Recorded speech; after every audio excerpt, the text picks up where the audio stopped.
শীতকালে মেথি শাক ভাজা খেতে কিন্তু খুব ভালো লাগে। ভালো লাগলে তো হবে না, সেগুলো ধোয়া বাছা বেশ সময় লাগে। তো শাকগুলোকে কুচিয়ে নিয়ে ভালো করে জলে 2বার 3বার 4বার 5বার ধুতে হয়, কারণ শাকে কিন্তু যাতে পোকা না লাগে তার জন্য ওষুধ স্প্রে করে।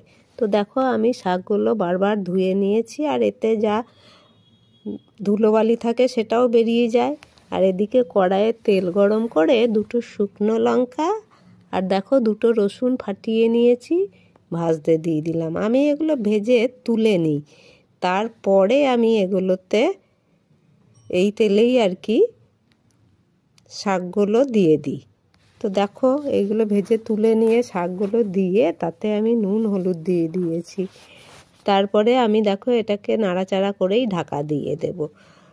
আর ঢাকা দিয়ে দিলেই খানিকক্ষণ পরে ঢাকা খুলবো। তো দেখো ঢাকা খুললেই কিন্তু দেখতে পাবে শাকগুলো থেকে কত জল বেরিয়েছে, কারণ ধোয়ার সময় এতে অনেক জল ঢুকেছিল। তো দেখো আবার আমি জলগুলো টানিয়ে নিলাম, তারপরে তাতে ওই ভেজে রাখা রসুনটা দিয়ে নাড়িয়ে তারপরে আবার শুকনো লঙ্কাটাও দিয়ে দিলাম। এইভাবে করলে কি হয়, শাকটা ঝাল হয় না আর আমার ছেলে খায়। তো তোমরা কারা মেথি শাক খাও জানিও।